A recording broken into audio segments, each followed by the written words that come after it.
பாமக தலைவர் பதவியிலிருந்து அன்புமணி ராமதாஸ் நீக்கப்படுவதாகவும், நானே தலைவராக பதவி ஏற்கிறேன் என்றும் கட்சி நிர்வாகிகளுடன் விவாதித்து பாஜக கூட்டணியில் தொடர்வது குறித்து முடிவு எடுக்கப்படும் என அக்கட்சியின் நிறுவனர் மருத்துவர் ராமதாஸ் தெரிவித்துள்ளார்.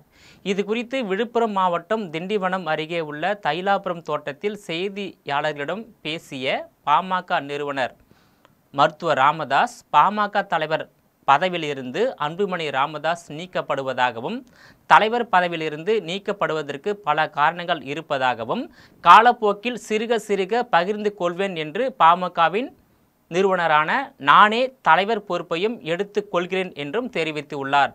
அன்புமணி ராமதாஸ் கட்சியின் செயல் தலைவராக தொடருவார் என்றும், ஜி.கே. மணி கௌரவ தலைவராக பொறுப்பு வகிப்பார் என்றும் கூறியுள்ளார். 2026 சட்டமன்ற தேர்தலை முன்னிட்டு இளைஞர்களை வழிநடத்தி மகத்தான வெற்றி பெறவே இத்தகைய முடிவு எடுத்துள்ளதாக ராமதாஸ் கூறியுள்ளார். கடந்த 2024ஆம் ஆண்டு நடைபெற்ற நாடாளுமன்ற தேர்தலில் பாமக நிறுவனர் மருத்துவர் ராமதாஸ் அதிமுகவுடன் கூட்டணி அமைக்க தயாராக இருந்த நிலையில், கடைசி நேரத்தில் பாமக தலைவராக இருந்த அன்புமணி ராமதாஸ் வலியுறுத்தலின் காரணமாகவே பாஜக தலைமையிலான தேசிய ஜனநாயக கூட்டணியில் இணைந்து நாடாளுமன்ற தேர்தலை சந்திக்க வேண்டிய நிலை ஏற்பட்டதாகவும் பாமக கட்சி நிர்வாகிகள் மற்றும் தொண்டர்கள் மத்தியில் பரபரப்பாக பேசப்பட்டது.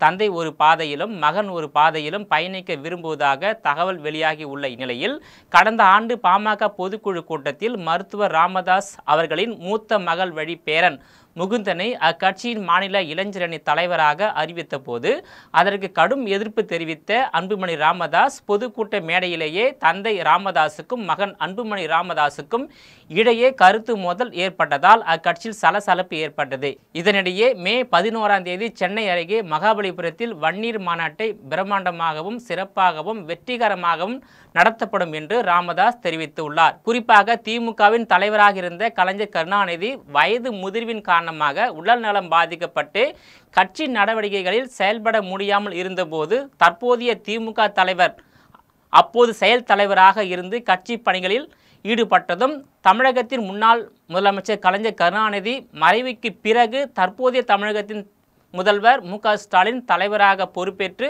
செயல்பட்டு வருவது குறிப்பிடத்தக்கதாகும். நேயர்களை மீண்டும் இது போன்ற மற்றொரு நிகழ்ச்சியில் சந்திக்கிறேன். அதுவரையில் உங்களிடமிருந்து விடைபெறுவது நான் உங்கள் விஜயபாலன்.